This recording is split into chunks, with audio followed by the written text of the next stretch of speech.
नमस्कार, स्वागत है आपका। आप देख रहे हैं इंडिया बोल रहा है। मैं हूं आपके साथ विवेक शांडिल्य, आज के सबसे बड़े मुद्दे के साथ।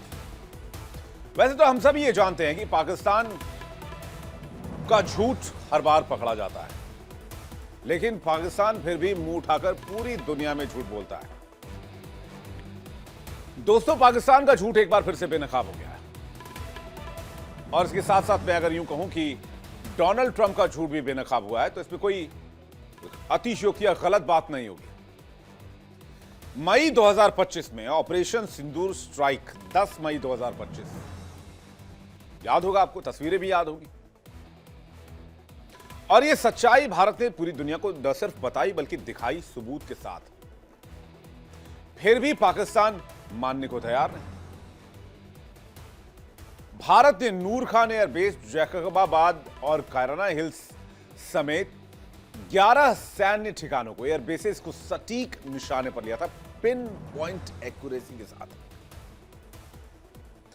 फिर हमने विश्वसनीय सैटेलाइट तस्वीरें साझा की, पूरी दुनिया को दिखाई, बड़े बड़े क्रेटर्स दिखाए उनके रनवेज में।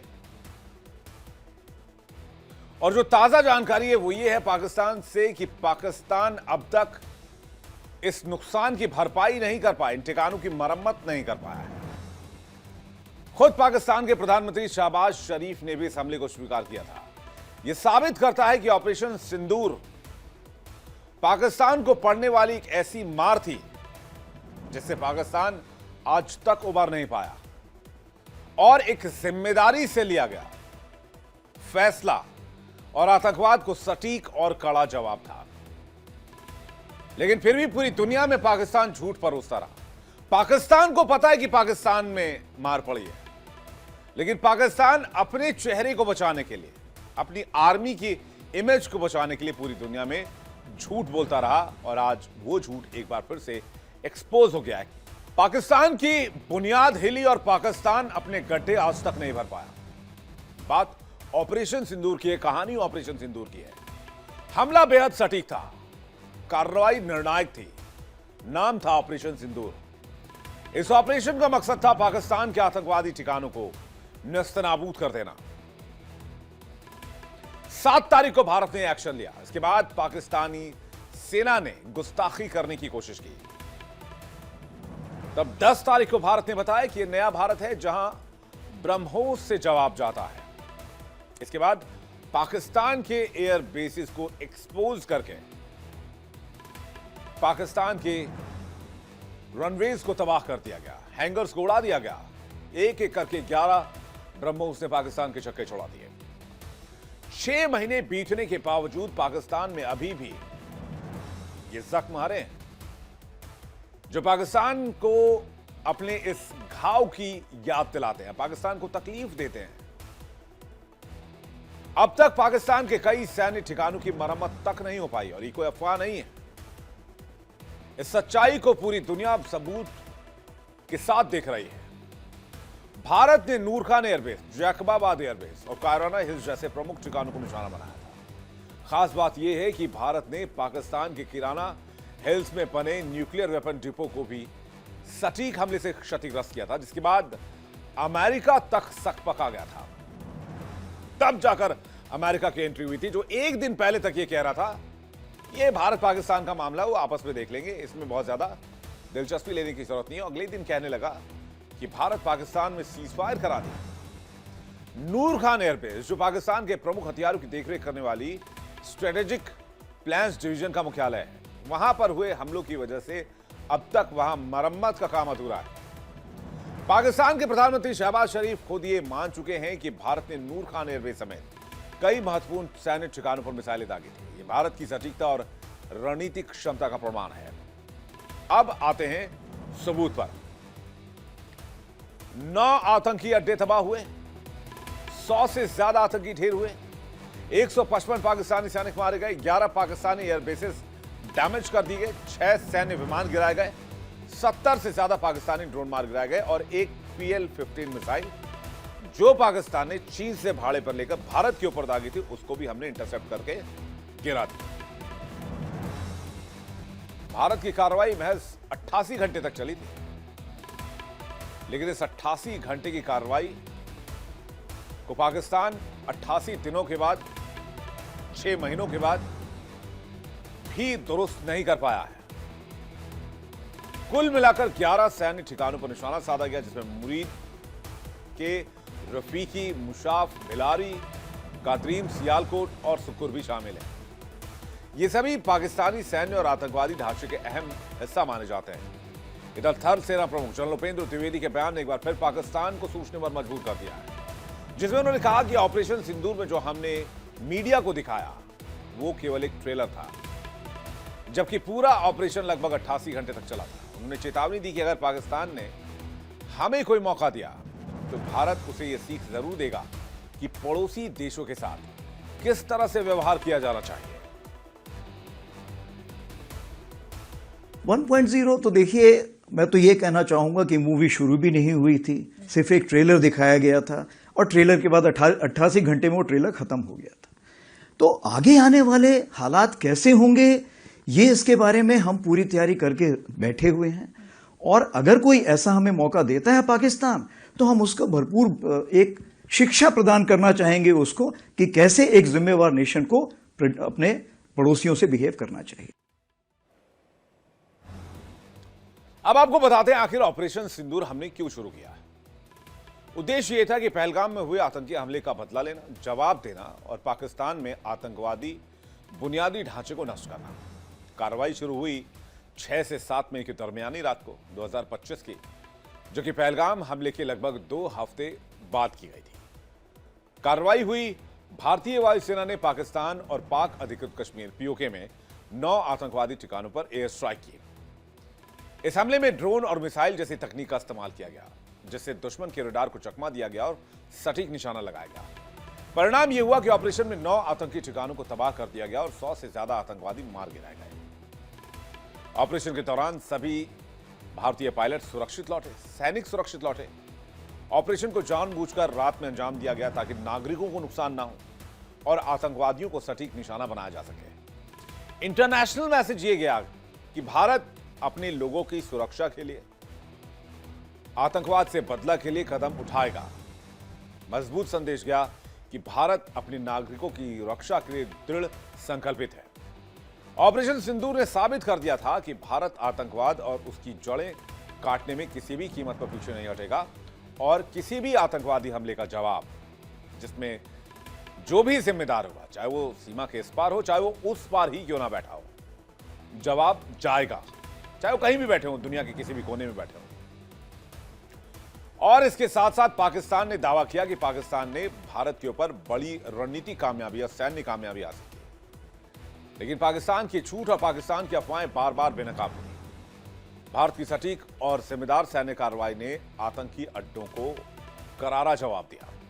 और अब एक बार फिर से जब दिल्ली में आतंकी हमला हुआ है, जिसके कनेक्शन क्रॉस बॉर्डर जा रहे हैं, पीओके तक जा रहे हैं, पाकिस्तान तक जा रहे हैं, हालांकि अभी बहुत क्रिटिकल एविडेंस मिले हैं जिसके बारे में बहुत बात नहीं की जा सकती है, लेकिन सोर्सेज बता रहे हैं कि कनेक्शन क्रॉस बॉर्डर टेररिज्म से ही है।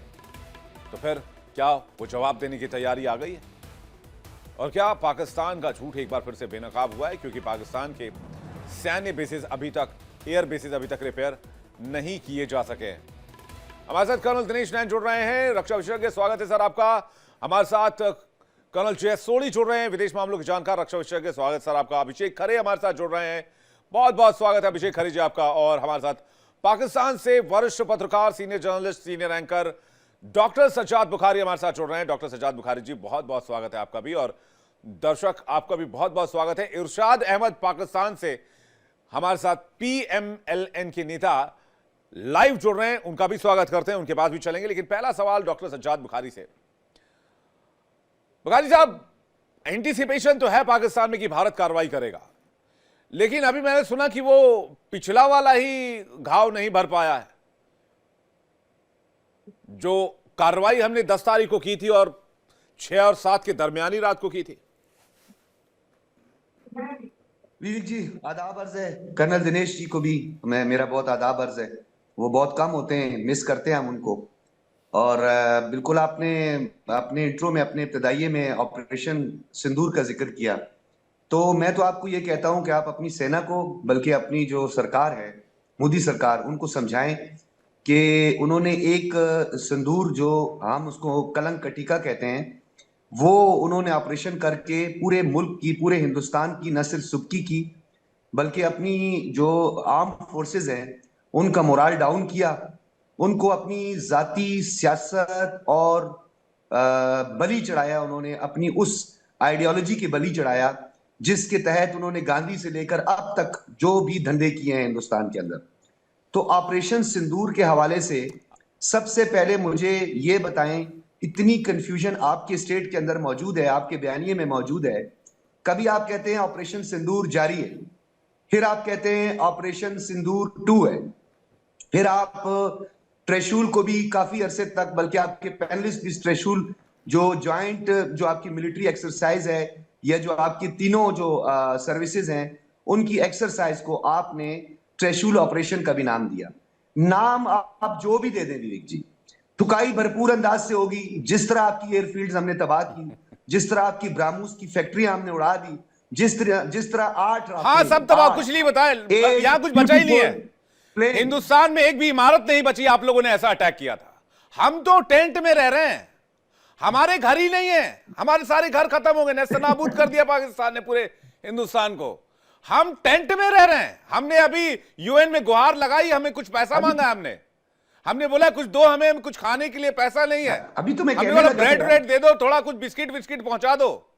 पाकिस्तान ने ऐसा अटैक किया भाई साहब, मतलब केरल से लेकर, कश्मीर से लेकर केरल तक, कन्याकुमारी तक, एकदम भाई साहब बारूद बारूद हो गया एकदम।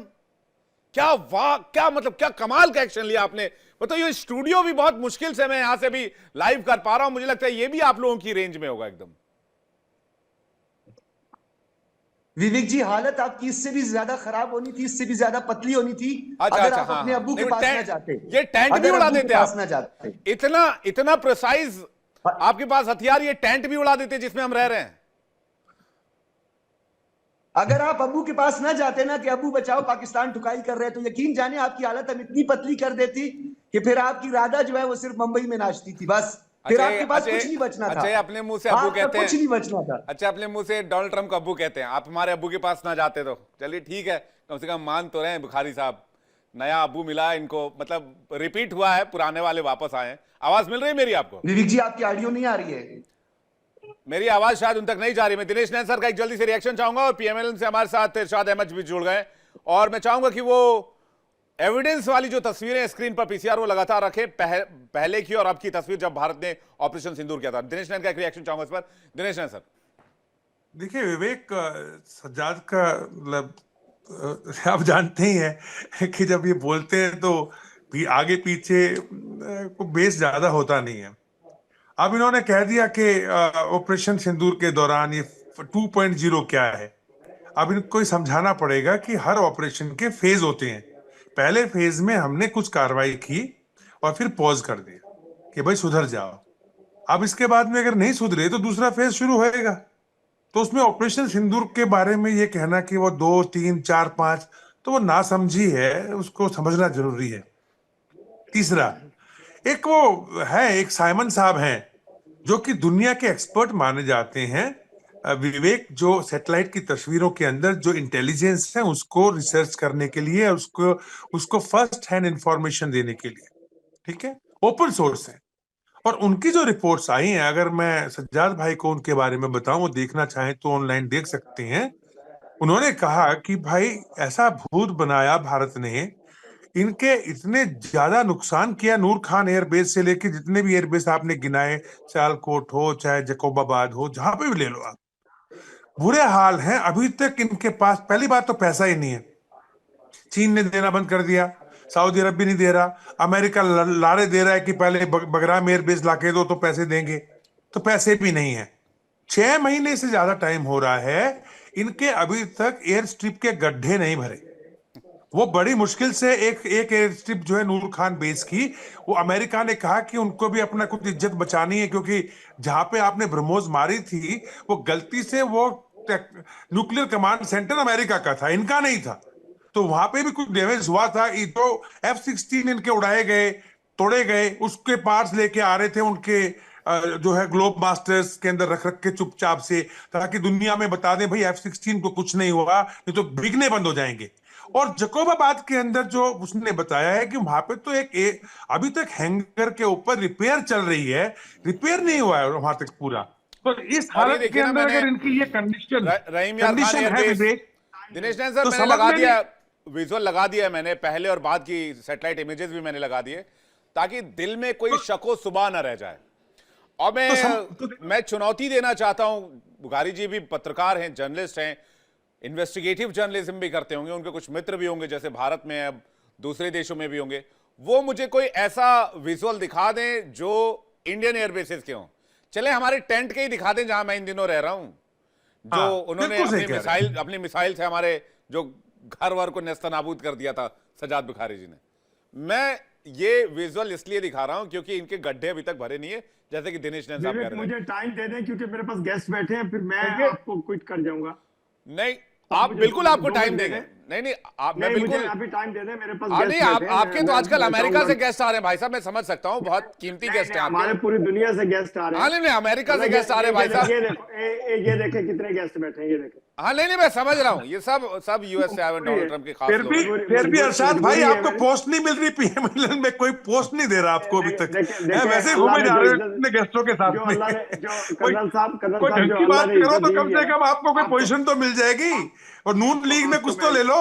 हाँ, आपको मैं अब जो तो इज्जत हमें नहीं, ये इनको कहा गया है कि अगर ये रहीम यार खान बेस वाला गड्ढा भर देंगे तो इनको एक अच्छा पोजीशन दे देंगे पार्टी में।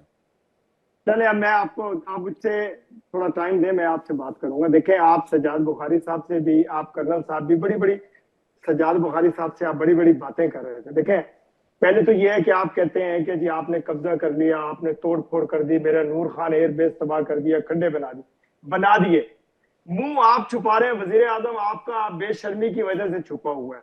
मोदी जी कहाँ है पिछले 6 महीने? मैंने आपके प्रोग्राम में देखे बातचीत का तरीका भी मैंने आपका अरशद भाई, अमेरिका ने कुत्ते पाले, वर्दी वाले सुन नहीं रहे हो क्या? तो जब मैं बोलता हूँ अमेरिका ने कुत्ते पाले, वर्दी वाले सुना नहीं क्या? गिलगित से लेके पीओके मुजफ्फराबाद तक लोग बोल रहे हैं, बलूचिस्तान में बोल रहे हैं अमेरिका ने कुत्ते पाले, वर्दी वाले। ये है कौन? आसिफ मुनीर और आपके शहबाज गए थे वहां? कौन है आपके? आप बोल रहे हो, मैं नहीं बोल रहा। अभी कर्नल साहब चोंच बंद करें, अपनी चोंच बंद करें। अरे फिर ये कमाल है आपका। अच्छा भाई, कूल शांत हो जाओ। चोंच नहीं, जो इंसानों के मुंह होते हैं, चोंच नहीं होती है। आप चोंच से बोल रहे हैं ना, क्योंकि चोंच नहीं होती है। आपको कोई पोजीशन, मुझे बहुत दुख है, आपको कोई पोजीशन नहीं दे रहा। शहबाज शरीफ भी नहीं दे रहा और नवाज शरीफ भी नहीं दे रहे, और मरियम भी कुछ नहीं कर रही आपके लिए। आप इतनी मेहनत करते हो, इतना दुख होता है आपकी मेहनत देख देख के, सब बेकार है। पर कम से कम सही का साथ दोगे तो भी मिलेगा ना कुछ। मैं चाहूंगा कि मैं सही का साथ दो। अस्तगफिरुल्लाह भाई, ढंग से सही चीज की बात करो, सही चीज की बात बोल रहे हैं। मेरा ख्याल पहले बोलिए। लेकिन ये प्रधानमंत्री वगैरह के बारे में ऐसी बातें ना बोले, वो आपसे शोभा नहीं देती। आपकी कोई पोजीशन नहीं मिल रही आपको पॉलिटिक्स में, वो बहुत काफी कुछ कर चुके जिंदगी में। आपके प्रधानमंत्री के बारे में बात मैंने की, आपने तो अपने बाप के बारे में, आसिफ मुनीर के बारे में बात की। वो बाप है आपका, हमारा। अरे फिर भूल गए इरशाद भाई, 6 महीने पहले पढ़ाया था आपको, हिंदुस्तान आपका बाप है, अब्बू है हम, अब्बू है। ये आसिफ मुनीर को ऐसे तमाचा मारेंगे, उसको सिखाएंगे तमीज। ये अब्बू लोग हैं, अब्बू हमसे पैदा हुए हो यार, कमाल है। अफगानिस्तान। दिनेश नैन साहब, मुझे भी देखिए, ये इस तरह की डिबेट का कोई फायदा नहीं है। अच्छा इरशाद अहमद जी क्या कर रहे? बड़ी स्मार्टली उन्होंने कान में ईपी लगाया, तो इधर से जो जवाब जा रहा है वो उनके मेहमान सुन नहीं पा रहे, और जो वो बोल रहे हैं उनके मेहमान सारे सुन रहे हैं। बोले अरे वाह, बड़ी बढ़िया बातें कर रहे हैं इरशाद अहमद जी, जो है वो अच्छी बैशिंग कर रहे हैं, वो बढ़िया बोल रहे हैं। भाई साहब, आप प्रधानमंत्री पे, मुख्यमंत्री पर आने से पहले ये बताइए कि आपके ये गड्ढे भरे क्यों नहीं? उसके बाद हम प्रधानमंत्री पर भी आ जाएंगे। चले मेरे मुल्क के गड्ढे भी नहीं भरे, मेरे मुल्क में जो लाहौर में समंदर पे आपने कब्जा किया था, वो भी वाकई पानी खुश्क हो गया लाहौर के समंदर का। कराची की बंदरगाह पे भी आपकी सारी आकर के बैठ गए वहां पायलट। शर्म तो आपको आती नहीं। एक चीज है जो शर्म है वो नहीं आती हिंदुस्तानियों को। भला इस तरह झूठ बोला आप लोगों ने और आज तक झूठ बोल रहे हैं। देखें, अपने जख्म पे मरहम लगवा लें हमसे, ताकि आपकी चीखें बंद हो जाए। आप इज्जत एहतराम वाले लोग नहीं है। मैं चाह रहा नैन साहब एक सेकंड को पूरा करने फिर मैं आ रहा हूं। नैन साहब एक सेकंड, मैं ये चाह रहा था कि मैं इज्जत एहतराम के साथ आपके साथ शो करूं, लेकिन आप इस काबिल नहीं है। देखें, जब आप सवाल करते हैं तो दरमियान में चा नहीं करते। कर्नल साहब मुसलसल बोले जा रहे हैं मेरे दरमियान में। अरे तो आप मैंने पूरा कर बड़े लीजिए ना, आप तो अभी बोल रहे हैं, एहतराम के बोलिए ना। साथ आर्गुमेंट मुद्दे पर आइए, मुद्दे पर आइए। अच्छा, आप बताइए, वो जो लाहौर के समंदर पे आपने कब्जा किया था, वो अभी मौजूद है आपके पास या आपने अच्छा, मुझे वापस एक कर बात दिया बताइए। पाकिस्तान? और नूर खान एयरबेस पे मुझे मैं एक बिल्कुल बात उससे 1 किलोमीटर के फासले पे बैठा मुझे एक बात बताइए, खंडार पर भूतिया घरों पर कब्जा कौन करेगा? क्या मिलेगा वहां कब्जा? भाई कब्जा करना है तो आदमी किसी अच्छी मालदार इलाके को करेगा जहां से कुछ सामान मिलेगा, जहां से बढ़िया चीजें मिलेंगी। अब जो जहां खुद ही खाने पीने को ला ले वहीं कब्जा कर ले तो उल्टा तो वो और बोझ बन जाएगा भाई साहब। मालूम है कि आप दहशतगर्द लोग हैं। आप दहशतगर्दी वहां करते हैं जहां इंसानों की जानों का ज़िया। आप कोशिश करते रहे मेरे बलूचिस्तान में, मेरे पेशावर में, KPK में, आपने कोशिश कर गड्ढे क्यों नहीं भर रहे? अनार 1200 रुपए किलो हो गए आपके। हमने जो गड्ढे आपको डालते हैं उनको भरने आ रहे हैं, मरहम लगाने आपको बेफिक्र रहिए। कहां पे? जमीन हमारी बड़ी मजबूत है। ये देखिए गड्ढों की तस्वीर, गड्ढों की तस्वीर मैंने लगाई लगाया और पहले सिंदूर जहां लगाया उस पे मरहम लगाने आएंगे। जहां तक आप मुझे बोलने जहां तक आपने प्रधानमंत्री की बात की, तो भाई साहब हमारा प्रधानमंत्री शान से घूमता है, रेड कार्पेट पर घूमता है, आपका प्रधानमंत्री कटोरा लेकर घूमता है। जो बात आपके प्रधानमंत्री एक्सेप्ट करते हैं, आपके प्रधानमंत्री कहते हैं कि हम किसी मुल्क में जाते हैं तो सामने वाला कहता है लो भाई कटोरा लेकर फिर से आ गया, हमसे मांगने के लिए बोलेगा अब हमें तो पैसे दे दो। ये हमारी भाषा तो नहीं है, ये हमारे शब्द तो नहीं है। एक लम्हे, आपकी हालत ये है, देखें, चोर मचाए शोर वाली बात है कि आपके तो ईरान तक ने ऑन अराइवल जो वीजा देते थे वो तक बंद कर दिया। आपके 50 ममालिक ने आपकी एंट्री बंद कर दी इंडिया की। आपका तो आप वो लोग हैं जिन्हें शर्म से डूब मरना चाहिए, लेकिन आप इतने बेशरम, इतने ढीठ लोग हैं कि आप पे असर कुछ नहीं हो रहा है। आपके हालात मतलब दुनिया को देखिए, ग्लोबली मतलब पाप करें आप, नहीं है मतलब इरशाद अहमद जी पाप करें आप, आतंकवाद करें आप, और शर्म हमें आनी चाहिए। आपको आनी नहीं चाहिए। आपको तो बिल्कुल ऐसी शर्म है, आप बेशरम। आप तो ऐसा कोई सगा नहीं जिसको ठगा नहीं। पाकिस्तान के लोगों को तो आपने बख्शा नहीं, पाकिस्तान के लोगों को मारा। इस्लाम की दुहाई देते हैं बांग्लादेश में जाकर आपके नेता फजलुर रहमान, और वहीं अफगानिस्तान में घुसकर कत्ले गारत करते हैं, KP में घुसकर मारते हैं, बलूचिस्तान में घुसकर मारते हैं, सिंध में मारते हैं, सराइकियों को मारते हैं। क्या किया इन्होंने देखो। देखें, आपकी जो नानी अम्मा हसीना शेख, नानी याद आई, बताइए। इरशाद अहमद जी को नानी याद दिला दी मैंने डिबेट में। इरशाद अहमद जी नानी याद कर रहे हैं। सोरी साहब की गोद में जाके दिमाग घूम गया है आमिर खान मुत्तकी की बात सुनने के बाद। नानी याद आ गई इरशाद अहमद जी को। पाकिस्तान के बड़े पठान बनते थे भाई साहब। डिबेट में नानी याद आ गई, हमारी जो नानी हुआ करती थी। सोरी साहब के पास जा रहा हूं मैं और खरे साहब के पास जा रहा हूं। इससे बड़ी बेइज्जती इरशाद अहमद जी क्या करा आपने? नानी याद आ गई आपको और अब जा नहीं रहे आप। अरे इरशाद अहमद जी रुक जाइए, अरे रुक जाइए सर। चले बोले फिर एक कह रहा हूं नानी याद आ गई आपको। आज हमारी डिबेट में बताइए, हमारे 2 कर्नल बैठे हुए हैं, 2 कर्नल में आपको नानी याद आ गई। अगर इंडियन फौज आ गई फिर क्या होगा? मुझे आपकी नानी भी याद आती है, मुझे आपके नाना भी याद आता है, क्योंकि हिंदुस्तान हम देकर के आए, आपको मेरे आबाओ अजदाद देकर के आए, मुसलमानों का मुल्क था वो। आप जैसे गुलामों को देकर के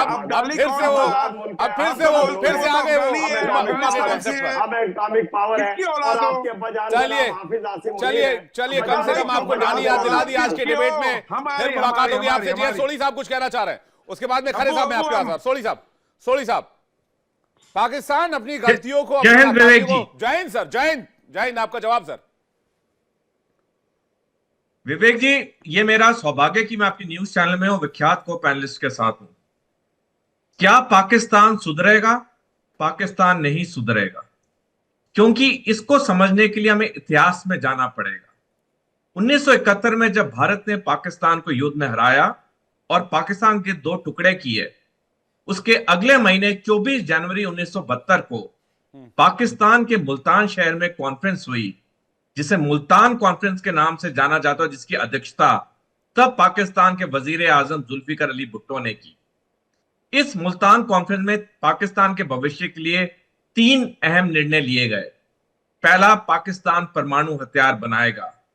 दूसरा, पाकिस्तान भारत में आतंकवाद का समर्थन करेगा शांति और स्थिरता के लिए। और तीसरा, आने वाले समय में पाकिस्तान जम्मू कश्मीर के लिए युद्ध करेगा भारत पे। पहला जो था मुल्तान कॉन्फ्रेंस का परमाणु हथियार, वो तो 1998 में इन्होंने पूरा कर लिया। दूसरा जो आतंकवाद का समर्थन था, उन्होंने 1980 से पहले पंजाब में 15 साल और 1989 के एंड से लेकर आज तक 36 साल से जम्मू कश्मीर में आतंकवाद का समर्थन ये कर रहे हैं। तीसरा जो इनका पॉइंट था, आने वाले समय में युद्ध करना भारत पे जम्मू कश्मीर के लिए, ये इनका कहीं प्लान सफल नहीं हो रहा था। लेकिन सब कुछ बदला 14 मार्च 2013 को, जब चीन के राष्ट्रपति शी जिनपिंग बने और उसके बाद जो पाकिस्तान और चीन की नजदीकियां हुई, इस पे एक पूरा प्रोग्राम हो सकता है, मैं डिटेल में नहीं जाऊंगा। इन दोनों की दोस्तियां बढ़ती गई क्योंकि दोनों के लिए कॉमन दुश्मन था भारत। इसी साल 17 मार्च को जनरल उपेंद्र द्विवेदी, जो कि भारतीय थल सेना के सेना अध्यक्ष हैं, उन्होंने बयान दिया कि 2 फ्रंट वॉर भारत पे पॉसिबिलिटी नहीं है, रियलिटी है। 9 जुलाई को इसी साल जनरल अनिल चौहान, जो कि हमारे चीफ ऑफ डिफेंस स्टाफ है, उन्होंने बयान दिया जिस तरह से पाकिस्तान, चीन और बांग्लादेश की नजदीकियां बढ़ रही हैं, ये आने वाले समय में भारत की सुरक्षा और अखंडता के लिए दिक्कत करेंगी। अनकोट। विवेक जी, जितनी टाइमलाइंस पब्लिक डोमेन में है, ये साफ जाहिर करती हैं कि चीन पाकिस्तान भारत पे 2030 के बाद कभी भी 2 फ्रंट वॉर करेगा। हमें इस वक्त पाकिस्तान के ये बड़बोलापन, उनकी फेलियर से हमें कोई लेना देना नहीं होना चाहिए। हमें, जैसे हमारे चीफ आर्मी स्टाफ ने भी कई बारी बोला है, हम अपनी तैयारी कर रहे हैं 2 फ्रंट वॉर के लिए। जी, बुखारी साहब कुछ कहना चाह रहे थे। खालिद साहब आपके पास आ रहा हूं। सैयद बुखारी जी। जी विवेक जी, क्योंकि मेरा अपना शो भी है, मैंने उनको आपके प्रोड्यूसर को भी बताया था जी। तो जब आपका नाम ले लिया जाता है तो फिर डेफिनेटली मैं आपसे कब इनकार भी नहीं होता। उन्होंने अभी कर्नल साहब ने भी बात की, कर्नल दिनेश जी ने, मैं बड़ा उनका एहतराम करता हूँ, उन्होंने आर्मी में सर्व किया है, हमेशा उनके साथ मेरी जब भी बात होती है। तो वैसे कर्नल साहब, आपके साथ जो है ये बातें, पता नहीं कौन सा गद्दार है, कौन सा कुत्ता है, मैं माजरत चाहूंगा, आपका बड़ा हाई कैलिबर है, आप सर्व कर चुके हैं एक नेशन के लिए, जो बंदा सर्व कर चुका, मैं नहीं चाहता कि आप इस तरह के अल्फाज इस्तेमाल करें। ये मेरी ख्वाहिश कुछ नहीं बोल रहा हूँ, यकीन माने, मैं आपको वीडियो दिखा सकता हूँ, ये पाकिस्तान से आवाजें हैं, हम नहीं बोल रहे हैं। नहीं, मैं मेरी ख्वाहिश है, दिनेश जी, मुझे बहुत अच्छे, हम तो सिर्फ बता रहे हैं कि आपके देश में क्या हो रहा है। नहीं, ठीक है, बात करता हूँ। हाँ, बताइए। सरदार जी ने वन गो में वो हमारे, जब पहले कभी जब बहुत स्टार्ट में हम कोई टॉक शो रिकॉर्ड किया करते थे तो कहते थे कि जी आपने वन गो में इंट्रो देना है। तो डेफिनेटली हमारा स्टार्ट था, तो हम वो स्क्रिप्टेड भी होता था, हम देख के भी कर लेते थे। सरदार साहब ने इंतहाई बोसीदा किस्म का हर शो जो इनका मैंने देखा है, जिसमें ये मेरे साथ हुए हैं, इन्होंने यही राम कहानी सुनाई है। इन्होंने वही 1971, 65, 48, इन्होंने कहीं पे 1965 में अपनी होने वाली ठुकाई का जिक्र अपनी नेशन को नहीं बताया। इन्होंने रत्ती बराबर ऑपरेशन स्विफ्ट रिटार्ड का नहीं बताया। इन्होंने जरा बराबर भी वो जो ब्राह्मूस की फैक्ट्रियां, एयरफील्ड्स, बटालियंस, तबाही, ये जो अपनी बर्बादी हुई 10 मई की रात को, जहाज गिरे, सुबकी हुई पूरी दुनिया में, डोनाल्ड ट्रंप बार बार जो है ना इस चीज का जिक्र पूरी दुनिया में करता है, इसका भी जिक्र कर लें, अपनी कमजोरियों का जिक्र किया करें। झंडू कहानियां सुना के कर्नल साहब, झंडू कहानी सुना के आप अपने बच्चों को, जर्नलिस्ट सज्जाद बुखारी, लेकिन वेयर इज द एविडेंस? नहीं बरकरा सकते। कहां है एविडेंस? कौन से ब्रह्मोस की फैक्ट्री खाक हो गई? सुने, मेरी बात सुने, हमारे जो नूर खान एयरबेस का खड्डा है ना, वो इतना बड़ा खड्डा था कि वो खड्डा जो है वो इतना नीचे जाते जाते वो अब न्यू दिल्ली से बाहर निकल रहे हैं। डरना कहीं ऐसा ना हो कि इस खड्डे से कोई निकल कर आ जाए और फिर उसके बाद जहां पर एक बहुत बड़ा ब्लास्ट हो जाए, फिर उसको आप किसी जैश ए मोहम्मद, फिर किसी कोई लश्कर ए तैयबा, कोई हिजबुल मुजाहिदीन, मैं कुछ बोलना चाहता हूं, मैं बहुत देर से खालिद साहब, मैं माफी चाहूंगा आपके पास।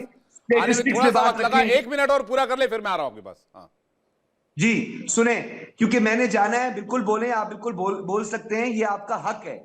और कर्नल दिनेश जी, मैं आपको सिर्फ एक बात बताता हूं, ये आप आज भले इस पर जो है कबूतर की तरह आंखें बंद कर लें, 6 मई बिलखुसूस 10 मई की रात, जिसको मैं लाइव ट्रांसमिशन कर रहा था, मुझे CNN ने कोट किया है, मुझे बैनुल अक़वामी जरीदों ने कोट किया है कि मैंने इतने फैक्चुअल जो है वो उस दिन लाइव ट्रांसमिशन की है, जिसके अंदर आप लोगों की हतफ जब हमने फायर किया नहीं, था, खत्म, सब खत्म, कुछ नहीं बचा। नहीं, हिंदुस्तान खाली हो गया एकदम।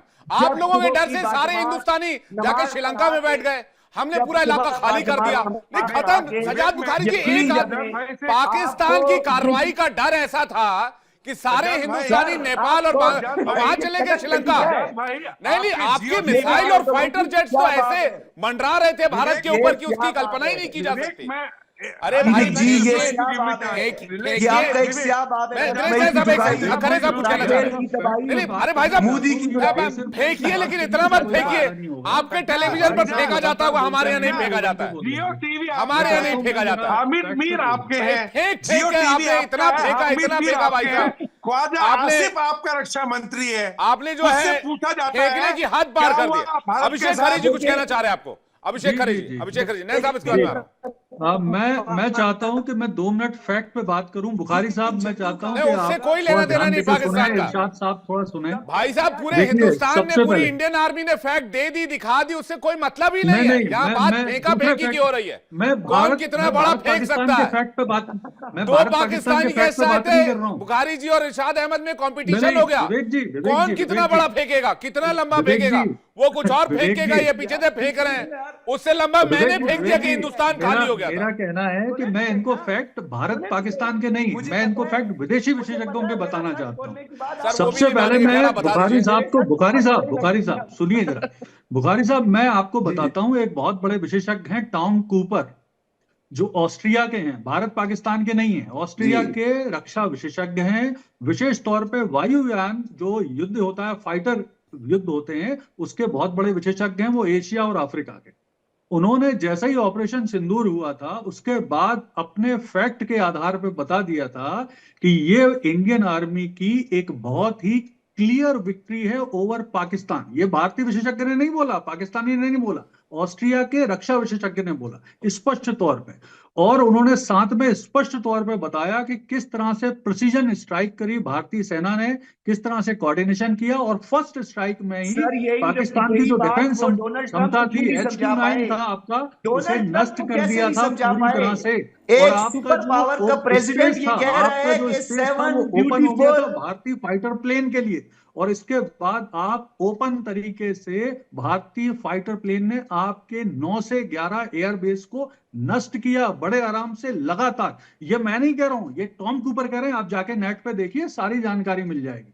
उसके बाद उन्होंने स्पष्ट जीत, क्लियर विक्ट्री बताई है, और ये भी बताया कि जिस प्रिसीजन के साथ भारतीय सेना ने स्ट्राइक की है, वैसा आपको कुछ कहना चाह रहे हैं? एक सवाल पूछना चाह रहे हैं। देशों में, सेनाओं में देखने को मिलता है। खरे साहब, सजाद बुखारी आपसे कुछ पूछना चाह रहे हैं?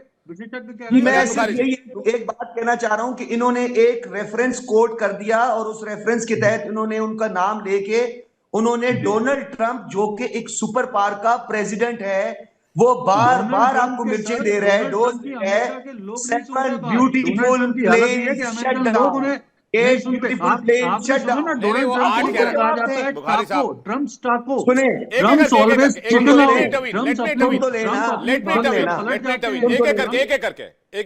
करके मेरी बात सुनो। हाँ, अब तो सर आप मुझे जवाब न दें, आप मुझे जवाब दे हैं भी नहीं है, सुने ना सर, सुन तो लें। आप मुझे जवाब दे नहीं है, आप इंटरनेशनल कम्युनिटी को जवाब दें। और आपका प्रधानमंत्री वो क्यों नहीं आकर कहता कि भाई मोदी, ये डोनाल्ड ट्रंप झूठ बोल रहे हैं? इसका मतलब ये उनको पता है कि डोनाल्ड ट्रंप सच कह रहे हैं। हमारे प्रधानमंत्री में कई महीने पहले ही पार्लियामेंट में वो कह चुके हैं। वो बहरहाल आपका शो अभी आपका इंतजार कर रहा है, आप अपने शो में जाएं। और आपको बहुत बहुत धन्यवाद हमारे साथ जुड़ने के लिए। Sajjad Bukhari, thank you. खरे साहब पूरा करना चाह रहे हैं। खरे साहब, डोनाल्ड ट्रंप वाली बात पर क्या कहेंगे? डोनाल्ड ट्रंप वाली बात पर क्या कहेंगे खरे साहब? डोनाल्ड ट्रंप तो 8 का क्लेम कर रहे हैं। और फैक्ट पे बात करेंगे तो मैं सज्जाद साहब की एक बात का और विरोध करना चाहूंगा। हाँ। उन्होंने जिस तरह से बोला कि ईरान ने वीजा देने से मना किया, तो भाई साहब आपको तो अफगानिस्तान, आपका जो प्यारा अफगानिस्तान है, वो तो आपको किस तरह से पीट पीट के मार रहा है। आपकी पैंट परेड निकाल रहा है। तो अगर हम इस तरह से बात करेंगे तो इसका तो बहुत सारी चीजें हैं, क्योंकि आपको फैक्ट को समझना होगा कौन सी चीज क्यों हो रही है, और जिस तरह से विशेषज्ञ निरंतर अपनी बात कह रहे हैं आप उन्हें भी समझिए। अपनी बातों को रखने के लिए कोई रेफरेंस अगर आप रख रहे हैं तो हम भी विदेशी रेफरेंस रख रहे हैं, और हम जो टॉम कूपर और डेमियन साइमन की बात कर रहे हैं आप उसकी बात करिए, आप उनकी बात को काटिए फैक्ट के साथ, वो तो न्यूट्रल विशेषज्ञ है ना जी। बिल्कुल। बिलाल शफीक पाकिस्तान से इस वक्त हमें ज्वाइन कर रहे हैं, सीनियर जर्नलिस्ट हैं बिलाल शफीक। बिलाल शफीक जी बहुत स्वागत है आपका। कर्नल दिनेश नैन और सॉरी सर कुछ कहना चाह रहे थे, पहले कर्नल दिनेश नैन आप। देखिए, विवेक को चले गए भी सज्जाद, वो 6 तारीख की बात कर रहे थे, CNN में भी उनका नाम गूंज रहा था, लेकिन मुझे समझ में नहीं आया कि जियो टीवी तो हमारा है नहीं, जियो टीवी पाकिस्तान का है। हामिद मीर इनके सबसे जाने माने बहुत वरिष्ठ पत्रकार माने जाते हैं। ख्वाजा आसिफ इनका रक्षा मंत्री है।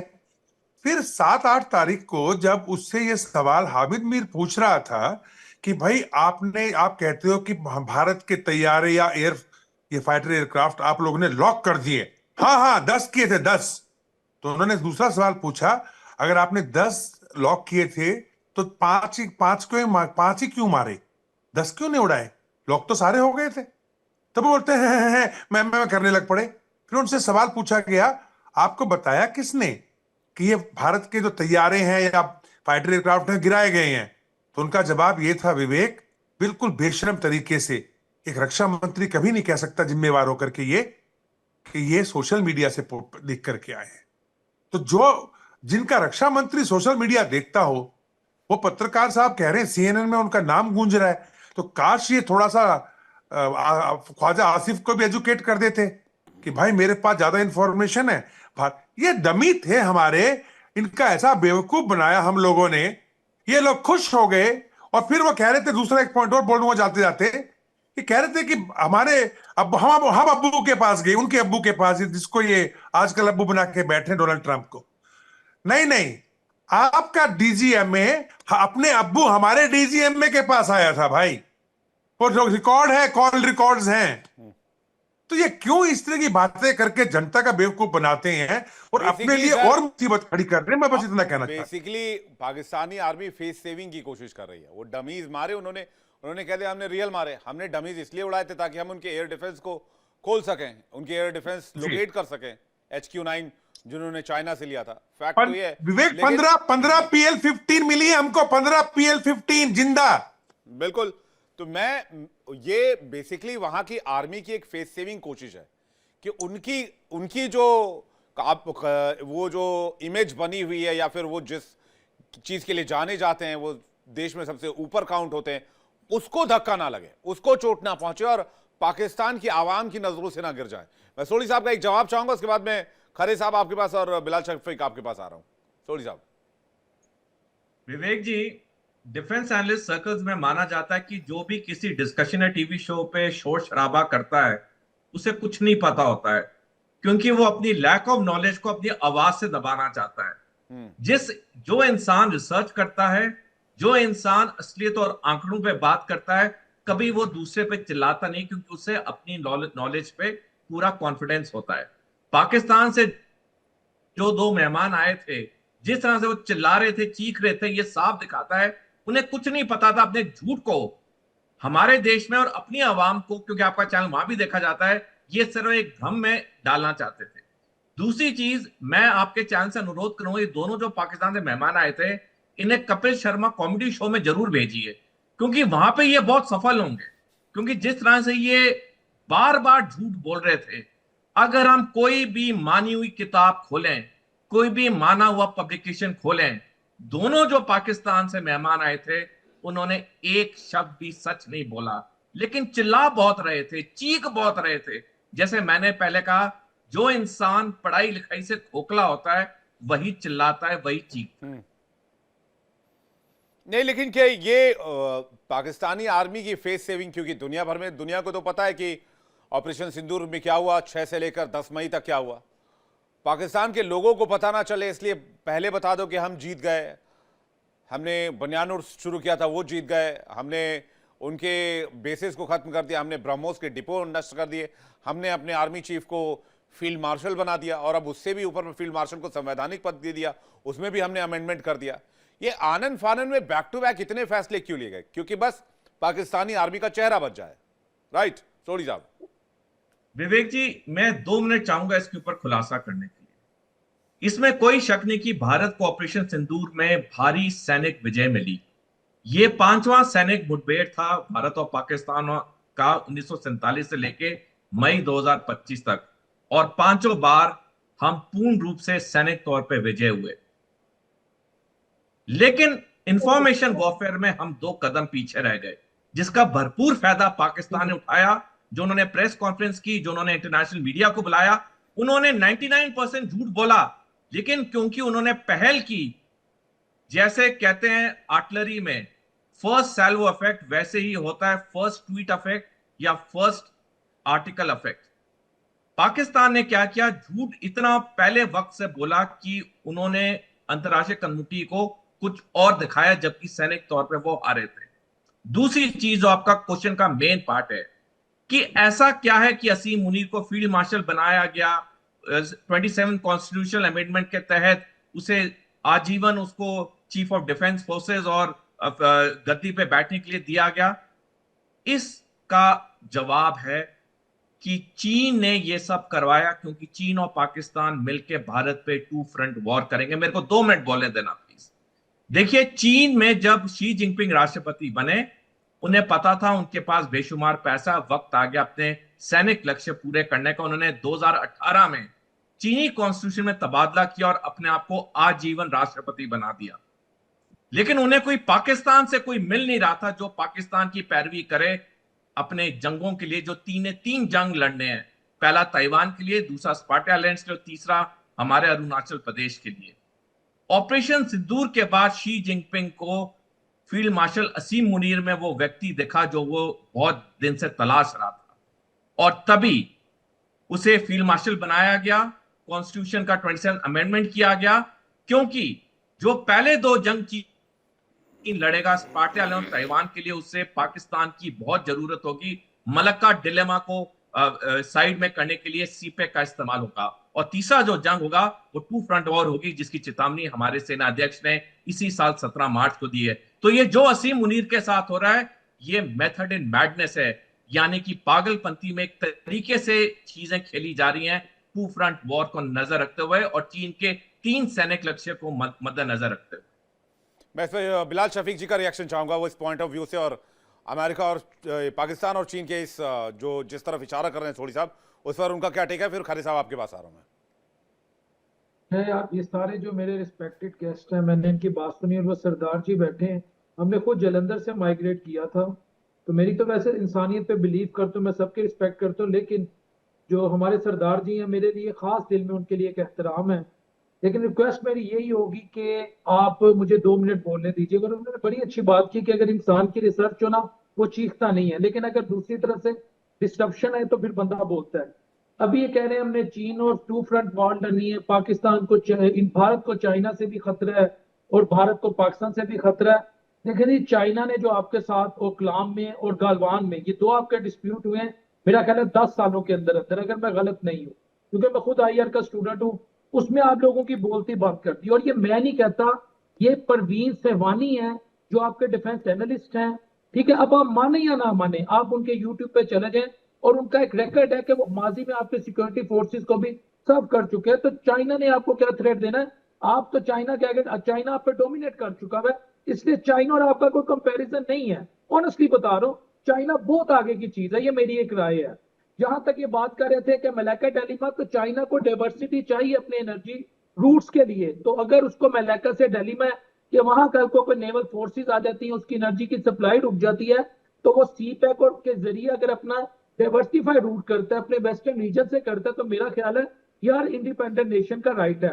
अब बात आ गई, आप सारे रिस्पेक्टेड गेस्ट हैं, आप ये बात कर रहे थे कि पाकिस्तान जो है जी वो अपनी फौज फिर से नहीं चाह रही है, इंडिया ये जंग जीत चुका हुआ है। एक भाई यहाँ बैठे थे हमारे रिस्पेक्टेड पैनल में से, वो कह रहे थे जी कोई ऑस्ट्रिया के डिफेंस एनालिस्ट हैं या पता नहीं डिफेंस मिनिस्टर हैं, कहे मुझे हिंदी इतनी नहीं आती जितनी मुझे समझ आई, वो उनको एज ए रेफरेंस कोट कर रहे थे।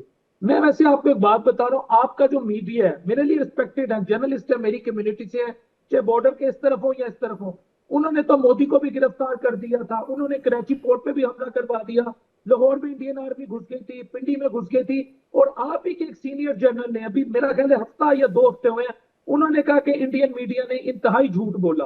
मैं आप लोगों को डिग्रेड नहीं कर रहा, मैं बता रहा हूं कि ये होती है वॉर टैक्टिक्स। हर मुल्क चाहता है कि उसकी जो सेना है या उसकी आर्मी जो है उसको ज्यादा से ज्यादा सपोर्ट मिले, लेकिन ये सच तो कोई झूठ नहीं बोलता।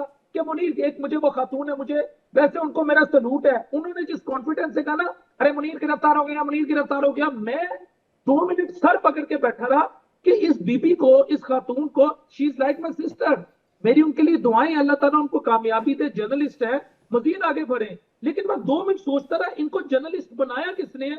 अगर नहीं यहाँ बैठे बैठे, चले आप चारों बैठे हैं, आपने देखे बात ईमानदारी से करनी है, हमारी कोई लड़ाई नहीं है, इस वक्त एक डिस्कोर्स हो रहा है। मैं यहाँ कह दूं अरे अरे अरे वो गिरफ्तार हो गया, अरे मोदी गिरफ्तार हो गया, अरे योगी आदित्यनाथ गिरफ्तार हो गया, अरे फलाना, आप मुझे पागल कहेंगे कि नहीं कहेंगे? मैं अच्छा, कितने राफेल मार गिरा आप लोगों ने?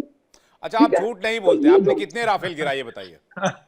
मैं आपको बता देता हूँ, ये अल जजीरा, फ्रांस 24, फ्रांस 24 में आपको वैसे बताने लगो, दुनिया का कोई ऐसा मीडिया मुझे बता दे। नहीं, आप बताइए ना, जंग हमारी दुनिया की मीडिया के साथ हुई थी, आपके मुल्क ने आपको क्या बताया? विद प्रूफ बता दे, विद प्रूफ। आपके मुल्क ने आपको क्या बताया? आपके आर्मी चीफ ने आपको क्या बताया? आपके प्रधानमंत्री ने आपको क्या बताया? हमारे आर्मी चीफ ने नहीं, हम देखिए, अच्छा हाँ, ये भी बात है। अब यहाँ ये बात करें जी कि ख्वाजा आसिफ कहता है कि मुझे सोशल मीडिया से बात है। इस वक्त डिजिटल मीडिया और सोशल मीडिया में जो फर्क है ना, वो it is very difficult to differentiate between digital and कितने राफेल गिरे? बात तो सुनिए भाई, बात सुन लेंगे भाई। आप कह रहे थे आप झूठ नहीं बोलते हैं आप लोग। वो सरदार जी कह रहे हैं, मैं वैसे पंजाबियों से मोहब्बत करता हूँ क्योंकि खुद मैंने जलंधर से मेरे बड़ों ने की है, तो मेरे लिए तो दिल में इतना हिंदू भी है, तो मेरे लिए वो भी काबिल एहतराम है। मैं इंसानियत पे बिलीव करता हूँ। तो मैं ये हम तो हर एक पाकिस्तानी का एहतराम करते हैं, वो हमारा ही हिस्सा था, हमारी पार्ट था। हो सकता है कल फिर से दोबारा इसलिए हम तो आपको सिर्फ हमारे एक पैनलिस्ट से रश्क हो रहा है, हमें तो पूरा पाकिस्तान से रश्क है। हमारा हिस्सा, हमारी टेरिटरी है, वो अखंड भारत का हिस्सा है। नहीं, वो आपकी टेरिटरी, अखंड भारत टूट चुका है। ये तो प्रॉब्लम है।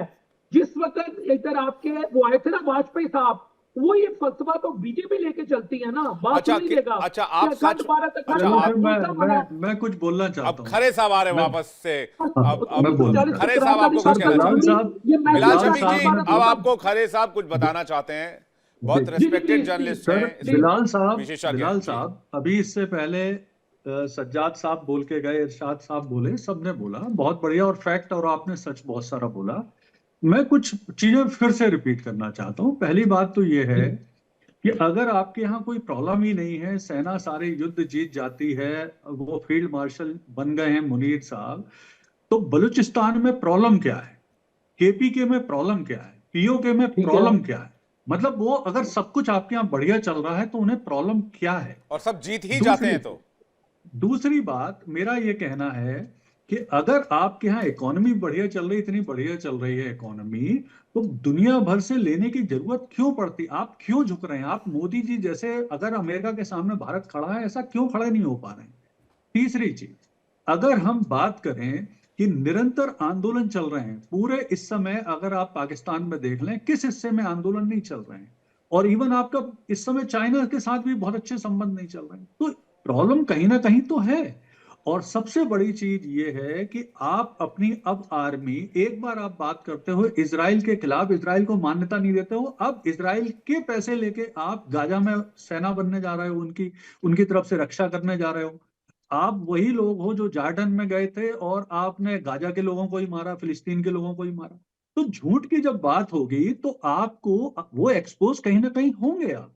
नंबर 2, अगर मैं बात करूं इस समय, अभी कल की मैं बात सुन रहा था, मीर यार बलोच की, जो बलोच की आवाज है, वो स्पष्ट रूप से कह रहे हैं कि हमको आपके साथ रहना ही नहीं है, आप हमारे संसाधनों पे पंजाब और दूसरे प्रांत आपके फल फूल रहे हैं और उनको कुछ मिल नहीं रहा। तो कहीं ना कहीं प्रॉब्लम है। फिर मैं अगर सेना की बात पे आऊं आपके, तो सेना में अगर 27वां कॉन्स्टिट्यूशन अमेंडमेंट करके फील्ड मार्शल जो मुनीर साहब हैं पूरी जिंदगी भर बनना चाहते हैं आर्मी प्रमुख, मतलब आपका जो सिविलियन प्रशासन है वो भी फेल है, उसको भी इनके सेना के हिसाब से चलना है। ये तो हाइब्रिड सरकार की बात हो गई। तो आपके यहाँ सिस्टम कौन सा है? अभी आपके यहाँ तो ये भी क्लियरिटी नहीं है कि सेना प्रमुख है, सेना चलाती है देश, या सिविलियन प्रशासन चलाता है देश। शहबाज शरीफ जो हेड हैं वो एक्चुअल हेड हैं या आसिफ मुनीर हेड हैं? आसिफ मुनीर शहबाज शरीफ के साथ हर जगह क्यों जा रहे हैं? तो क्लियरिटी तो आपको होना जरूरी है। हमारे यहाँ तो कोई क्लियरिटी में प्रॉब्लम ही नहीं है। सेना बहुत बढ़िया काम कर रही है, बहुत अच्छे कोऑर्डिनेशन से कर रही है। और अगर आप हमारी बात नहीं मान रहे तो जो मैंने आपको सबूत दिए थे कि टॉम कूपर ने स्पष्ट रूप से बोला था, आप उनकी बात मानिए। आपको टॉम कूपर की सही नहीं लगती, आप डैमियन साइमन की ठीक है बात शफीक जी। मानिए।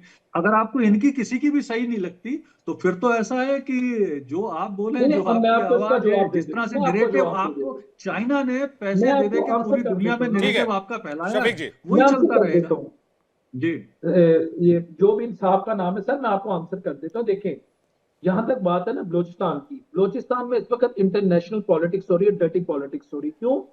क्योंकि वहां चाइना और पाकिस्तान के स्ट्रेटेजिक इंटरेस्ट में यूनैनिमिटी है। ये मेरी ये जी बात आपने गौर से सुननी है, मैं आपको जो समझा रहा हूँ। वहां पर जो बीएलए है ना, मैं अब आप पैनलिस्ट हैं, उनको ये बात बुरी लगेगी, उनको इंडियन और इजरायली फंडिंग है। अब मुझे आपने 2 मिनट बोलने देना है। और कुछ ऐसी फॉरेन फोर्सेस की फंडिंग है जो ये नहीं चाहते कि सी पैक कामयाब हो, क्योंकि सी पैक की कामयाबी का मतलब है बेल्ट एंड रोड इनिशिएटिव की कामयाबी, बीआरआई की। बीआरआई क्या है कि दुनिया का सबसे बड़ा economic model, political model, cultural model, जिसके जरिए चाइना, यूरोप, अफ्रीका, एशिया और बहुत सारी, यानी तकरीबन पूरी दुनिया को इकोनॉमिक डिप्लोमेसी या इकोनॉमिक वेंचर के जरिए कैप्चर करने जा रहा है। और इंडिया और अमेरिका दो ऐसे मुल्क हैं, इंडिया अमेरिका तो आपका स्ट्रेटेजिक पार्टनर है, लेकिन अब ट्रंप के आने के बाद हालात जैसे हुए, मैं उस डिटेल में नहीं जाना चाहता, वो सबको पता है। वो कभी कहता है डेड इकोनॉमी, कभी कहता है ये इनकी फार्मास्यूटिकल पे 100% टैरिफ लगा दो। वो बहस नहीं है। बेसिकली इस वक्त बलोचिस्तान में चंद हजार, अब मैं आपको बताने लगा ना, हमने कहा ना बलोचिस्तान में इशू क्या है, वो चंद हजार जो बीएलए के सो कॉल्ड, जो अपने आप को लिबरेशन आर्मी कहते हैं, उनके दहशतगर्द हैं, जो ये चाहते हैं कि यहाँ जो चाइना और पाकिस्तान का सी पैक ठीक बन रहा है उसको नाकाम किया ठीक जाए। उसके पीछे मैं समझता हूँ इंडियन ठीक फंडिंग है, है। समय सीमित है आप मानिए या जी। ना माने। ठीक अच्छा, अब अगली बात, बलोचिस्तान केपी में समय कोई सीमित मसला है नहीं शफीक है। साहब, इतना समय नहीं है। मैं जल्दी से दिनेश नैन जी से एक सवाल ले लूं जल्दी से। ये कह रहे हैं कि बलूचिस्तान में इजराइल और इंडिया ऑपरेट कर रहे हैं। भाई आपकी जो सेना, मैं शफीक साहब ठीक है, मैं आप ही की बात को आगे रख रहा हूं। आपकी सेना इतनी तेज तर्रार, एक भी जंग हारी नहीं। आपके जो आर्मी चीफ हैं इतने तेज तर्रार कि रातों रात फील्ड मार्शल बना दिया और रातों रात आपने कॉन्स्टिट्यूशन अमेंड कर दिया। और आप कह रहे हैं कि 2 विदेशी मुल्क आपके जमीन से ऑपरेट कर रहे हैं और आप उसको रोक नहीं पा रहे हैं, और सालों से ऑपरेट कर रहे हैं। भारत की सारी मिसाइलें रोक ली आपने। ये भी याद रखें। दिनेश नैन सर। मोहम्मद बिलाल साहब, सलाम वालेकुम। आप यार जलंधर से क्यों चले गए थे पाकिस्तान? पाकिस्तान तो ज्यादातर देवबंदी सोचने, जो आपके यूपी के हैं, बिहार हैं, इनके लोगों ने मांगा था, लेकिन वो तो कोई गया ही नहीं। आप चले गए पाकिस्तान बनाने के लिए। फिर बोलने लगे गोरी, हम गोरी की औलाद हैं, बाबर की औलाद हैं, और हम तो अब्दाली की औलाद हैं। और पिछले 3-4 महीनों में जो थप्पड़ पड़े अफगानिस्तान से, तो अब सोचने लगे अपने मिसाइलों के नाम कैसे बदलें। अब किसकी औलाद हो भाई? उनकी औलाद नहीं हो तो औलाद तो हमारे ही, डीएनए आपका हमारे वाला ही है। सैनिक दो कंट्रीज के, इतने तेज तर्रार सैनिक दो कंट्रीज के इन्वेजन को कंट्रोल नहीं कर पा रहे। पता ही नहीं चल रहा इनको पैसा कहां से आ रहा है, फंड कहां से आ रहा है। ये आगे घुस के मार जा रहे हैं, टेरर अटैक कर दे रहे हैं, ये कर दे रहे, वो कर दे रहे हैं। बलूचिस्तान आपका कभी था ही नहीं। जिन्ना ने उसका केस लड़ा था अंग्रेजों के खिलाफ और कहा था कि इंडिपेंडेंट कंट्री है। और 1 साल तक आजादी, हमारी आजादियों के बाद, आपके आजाद होने के बाद 1 साल तक वो देश था। उसी जिन्ना ने जो है डर्टी गेम खेल कर, सेना यूज करके आज उस देश को जो है उसके ऊपर कब्जा कर रखा है। अब वो आजादी मांग रहे तो बोलते क्यों मांग रहे हो? और बहुत तो चंद लोग हैं, चंद लोग हैं, चंद लोग लगते हैं आपको चंद लोग लगते हैं बिलाल साहब, जिस हिसाब से आपकी सेना की पटलूनें कर रही है। और हर भारतवासी चाहता है कि बलूचिस्तान आजाद होना चाहिए, बलूचिस्तान एक अलग मुल्क बनना चाहिए, बलूचिस्तान की अलग सेना होनी चाहिए, बलूचिस्तान की अलग क्रिकेट टीम होनी चाहिए, बलूचिस्तान वर्सेस इंडिया मैच होना चाहिए, बलूचिस्तान वर्सेस पाकिस्तान मैच भी होना चाहिए। बहरहाल चलिए, बहुत मेहमानों का शुक्रिया हमारे साथ जुड़ने के लिए और अपना कीमती वक्त हमें देने के लिए। पाकिस्तान एक ऐसा मुल्क जिसके बारे में कुछ भी कह दीजिए कम ही है, क्या ही कह लीजिएगा। पाकिस्तान जिसने आज तक एक जंग हारी, पाकिस्तान की आर्मी एक बार भी पिटी नहीं। पाकिस्तान ने भारत को मटिया मेट कर दिया 10 मई 2025 को। कहां तक डिबेट कर लीजिएगा, झूठ का मुकाबला आप कितना कर सकते हैं, फेक और प्रोपेगेंडा मशीन से कब तक लड़ सकते हैं। इसलिए अब पाकिस्तान को पीटने की तैयारी हिंदुस्तान को न सिर्फ मैदान जंग में करनी चाहिए, बल्कि फेक और प्रोपेगेंडा वॉर मशीन में भी करनी चाहिए।